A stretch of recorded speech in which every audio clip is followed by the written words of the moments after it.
금연하지만 사실 흡연자들도 할 말은 많습니다.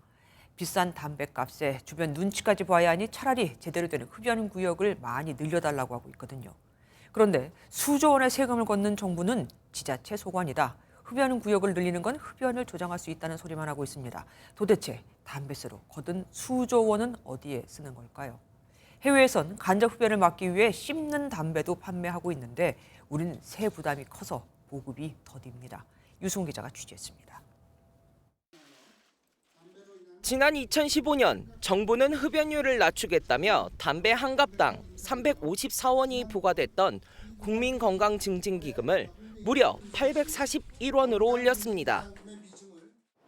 지난해 전체 기금 수입 가운데 부담금 수익은 3조 원에 이르고 대부분 건강보험제도 운영을 비롯한 사업에 지출됐습니다.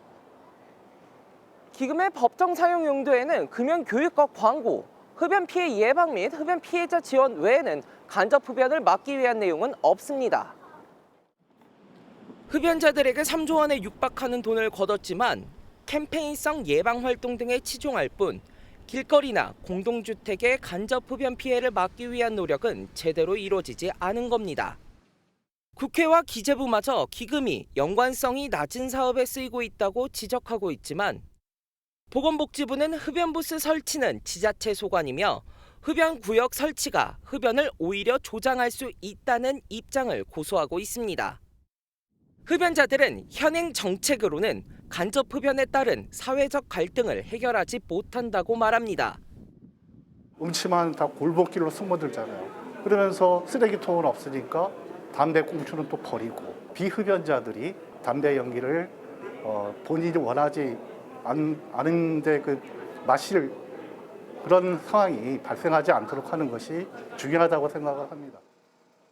전문가들 역시 흡연구역을 늘리면서 흡연자와 비흡연자의 공간을 철저히 분리해야 한다고 조언합니다.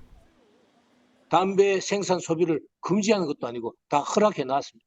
흡연자든 비흡연자든 모두의 권리를 동시에 보호해 줄 수 있는 방법, 청결하고 완벽한 흡연 구역, 그다음에 흡연 시설을 설치하는 겁니다.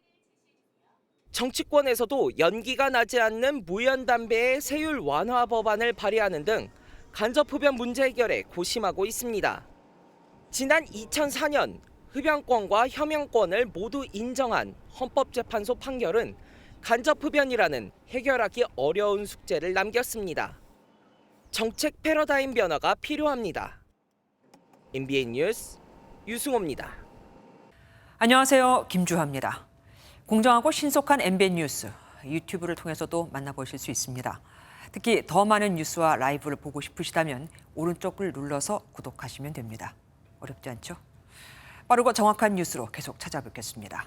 MBN 뉴스를 시청해주신 여러분 고맙습니다.